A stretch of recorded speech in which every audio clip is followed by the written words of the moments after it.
last method that you need to learn of finding the products of algebraic expressions is multiplication of a binomial by a trinomial. We'll demonstrate or learn this through question 4.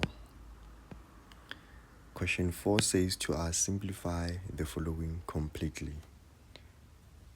Then we are given question 4.1.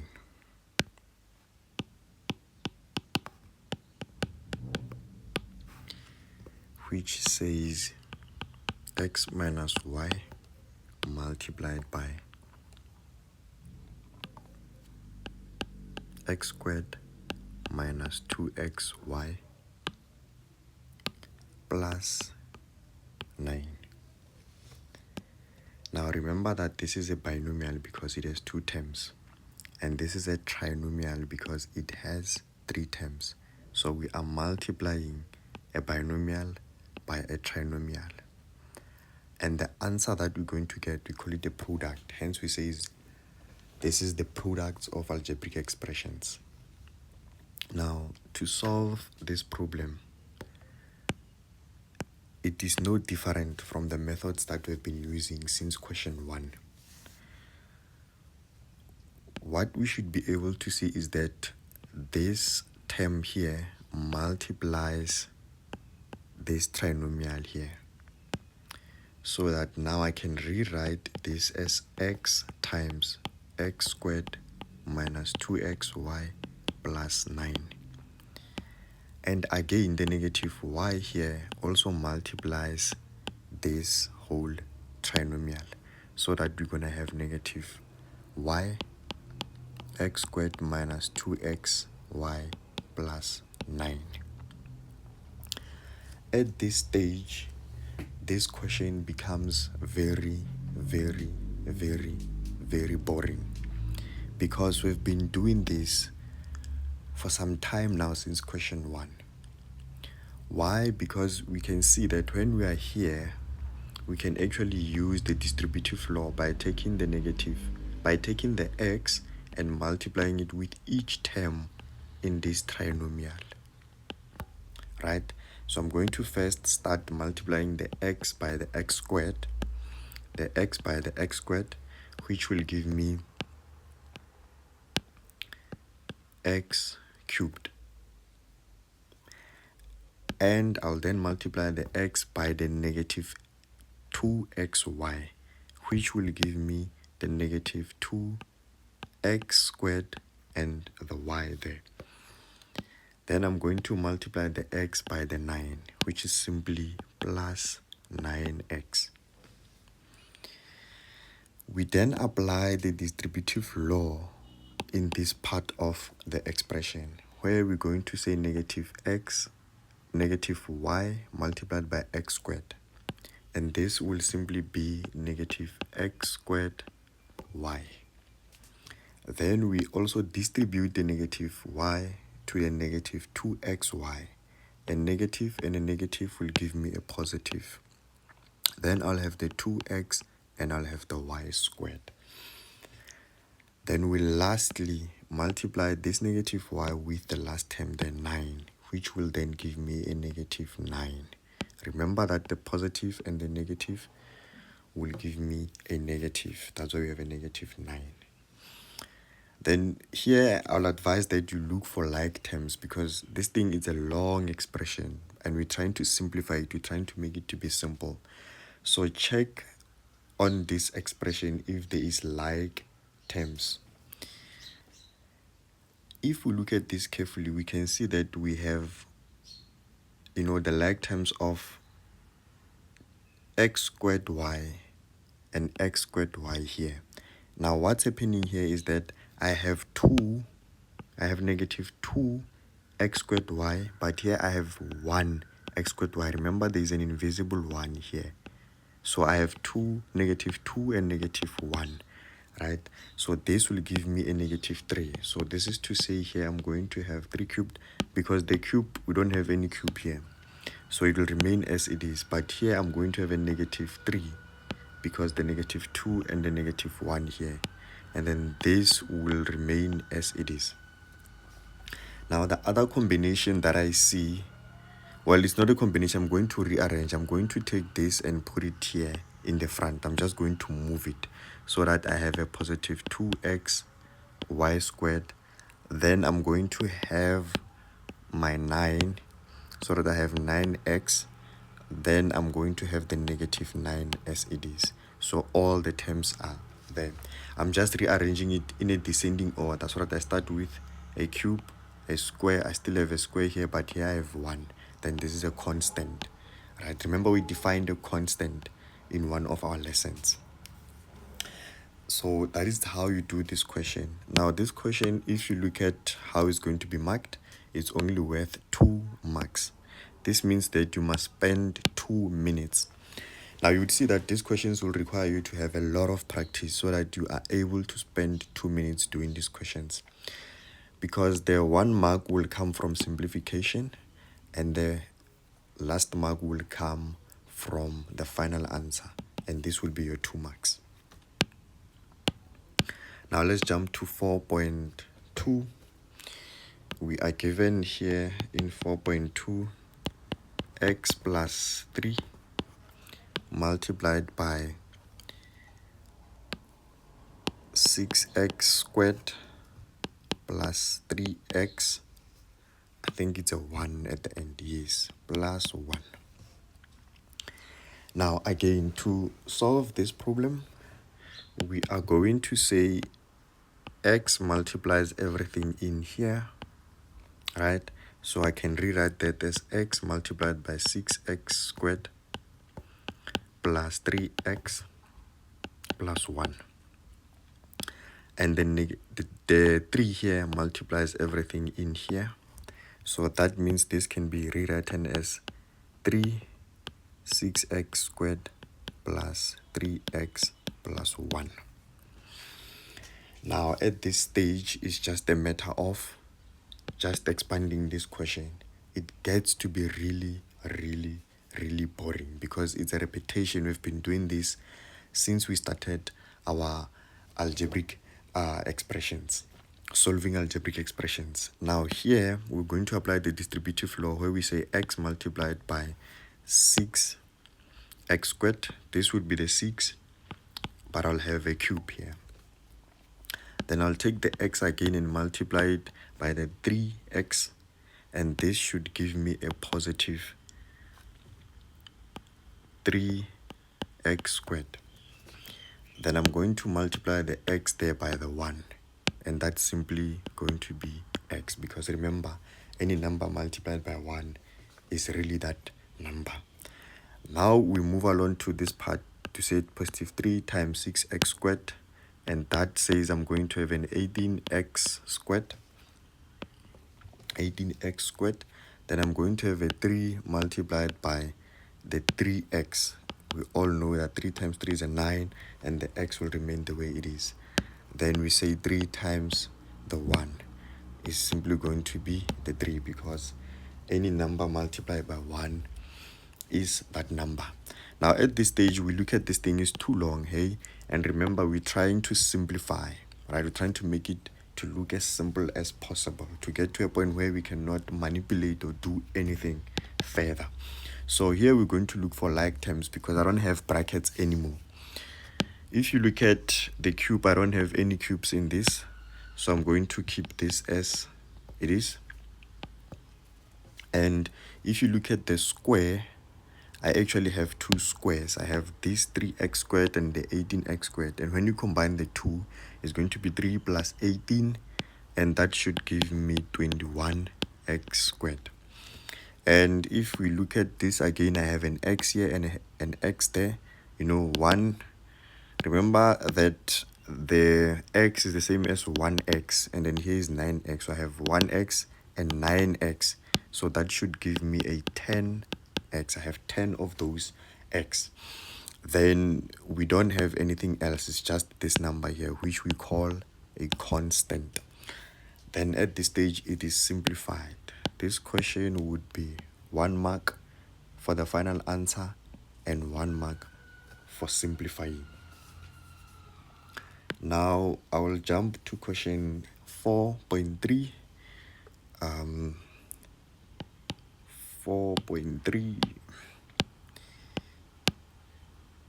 we are given under 4.3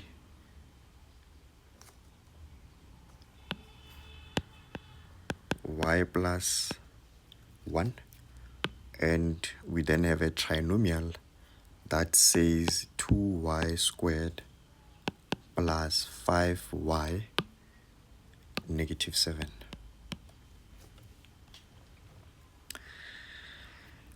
Now, to solve this, we'll begin again by ensuring that our first term, the y, multiplies the trinomial, the whole trinomial,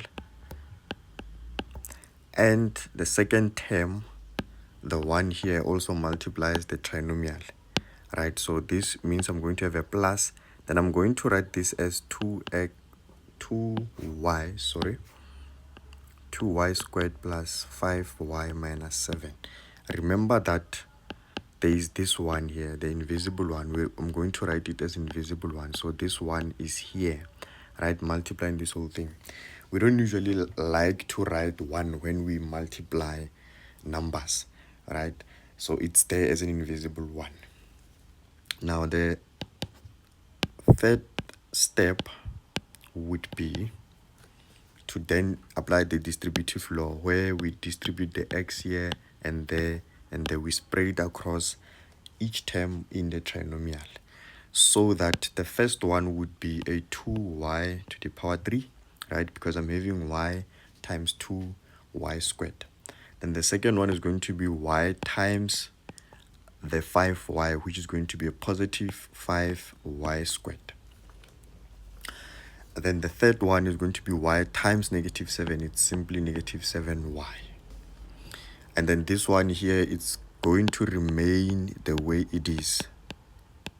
And I'm sure everyone agrees and see why. Because remember, this invisible one here, if you multiply it with each number here, they're going to be exactly the way they are. Because any number multiplied by 1 is equals to that number. Now at this stage, we try to see if there's any like terms where I can reduce this whole expression to a smaller expression, because I want it to be in the simple, I want this to be in its simplest form. If we look at this, we don't have a cube, so it means there's only one term that has a cube. There's no like term, so I'll keep it the way it is. Then if you look at the square, there's 2 of them. I have the 5 and the 2, and this will give me a 7y squared. Then I also have the negative 7 and the 5, and negative 7 and 5 should give me a negative 2y, and the 7 remains the way it is as a constant. Remember, when we defined the constant, we said it's a number that remains the same, it doesn't change, right? So we're going to have the 7 as it is. Then we'll jump to question 4.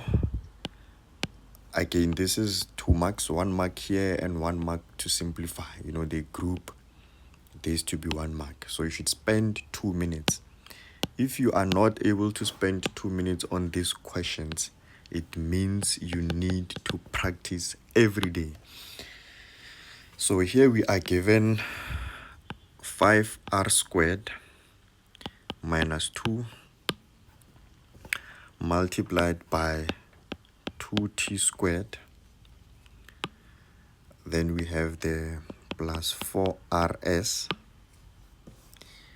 We then have 7s squared. So let's double check. It looks like there's a lot of things going on here. 5r squared minus 2s. So there's an s here, minus 2s. Very important to double check your questions, because you don't want to be solving something that already is wrong from the beginning. Then we have 2t squared, 4rs, negative 7s squared. Now again, the same protocol, we will take the 5r squared and multiply it with the trinomial, the whole trinomial, right? Then we'll take the negative 2s and multiply it with the whole trinomial as well. There's a negative 7s squared here. Right, then the next step will then distribute the 5r squared to each term in the trinomial to expand it. Right, remember when we expand, it allows us to simplify. Now if you multiply the 5 and the 5, it gives you a 10. If you multiply this and this, they just remain the way they are because they're not like terms. So I'm going to have a t squared and an r squared. Then if you multiply the 5 and a 4, they should give you positive 20.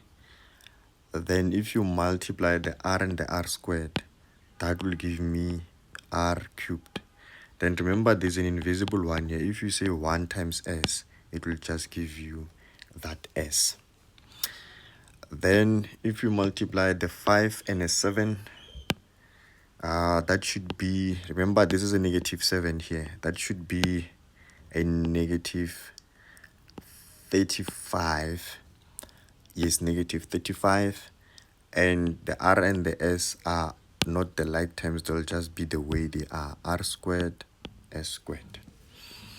Then we focus on the second part of this, where we multiply this and this. The 22 will give you negative 22 will give you negative 4. And then I'm going to have the t squared and the s. Then negative 2 and the 4, right, will give you a negative 8, negative 8. Then I'm going to have the r as it is, because you can think of r multiplying an invisible one here, right? Then the s and the s will give me an s squared. S squared. Can I write this properly so that we don't get lost? So this is s squared. Right. Now the last part will be negative 2s times the negative 7. 2 times 7 is going to be a 14, but I have a negative and a negative here, which will be a positive. Now the s and the s squared would give me s cubed. Now again, as usual, this becomes a long expression. Are there any like terms here that I can combine so that it reduces down into a small expression that is completely simplified? As the question was requesting, to say you must completely simplify. Right? Now at this stage, I can see that the combination of t squared and r squared, we don't have it here. So that means it will remain the way it is here as a 10 t squared r squared. And then again, the combination of r cubed and s I don't have. R cubed and s I don't have. This is going to be 20 cubed s. And the combination of r squared, s squared, I also don't have. R squared, s squared, I don't have. I think it is simplified because there are no combinations. Even if you check t squared and s, we don't have. T squared and s, we don't have. rs squared, we don't have as well. So I think this question becomes simplified when it gets to this point. This is the most simplified form. Question 4.5 is your homework. Please do it as a homework and see if you are able to get the correct answer. I will post the answer in our Instagram page called the Scienceless channel. Go compare your answer with the one that I'll post in the channel.